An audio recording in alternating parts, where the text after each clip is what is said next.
വിഷുവിന്റെ സദ്യയൊക്കെ കഴിച്ച് വീട്ടിലിരുന്നപ്പോഴാണ് വാപ്പന്റെ വീട് വരെ ഒന്ന് പോയിട്ട് വന്നാലോ എന്ന് വിചാരിച്ചേ. അങ്ങനെ ഞങ്ങൾ എല്ലാവരും കൂടി ഒരുമിച്ചാണ് വാപ്പന്റെ വീട്ടിലേക്ക് പോകുന്നത്. അങ്ങനെ ഞങ്ങൾ നടന്നത് വാപ്പന്റെ വീട്ടിലെ അടുത്തെത്തി.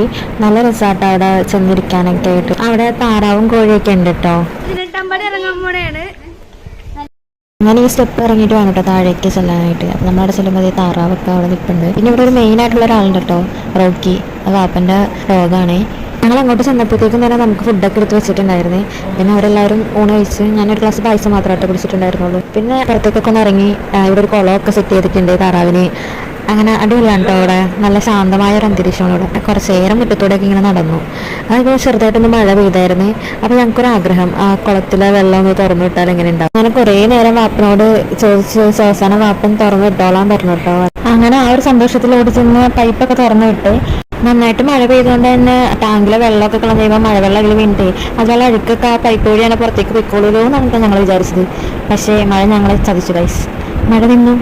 അപ്പോൾ വെറുതെ കുളമൊക്കെ വറ്റിച്ച് കഴിഞ്ഞപ്പോൾ മഴ നിന്നു, കുളത്തിലെ വെള്ളവും പോയി. മനസ്സിൽ വാപ്പം ഞങ്ങളെ ചീത്ത പറഞ്ഞിട്ടുണ്ടാവും, പക്ഷെ പുറത്തൊന്നും പറഞ്ഞില്ല കേട്ടോ. പിന്നെ ഞങ്ങൾ കുറച്ച് നേരം അവിടെ സംസാരിച്ചൊക്കെ ഇരുന്ന് പിന്നെ തിരിച്ച് ടാറ്റ ബൈ ബൈ ഒക്കെ പറഞ്ഞ് വീട്ടിലേക്ക് പോന്നു കേട്ടോ.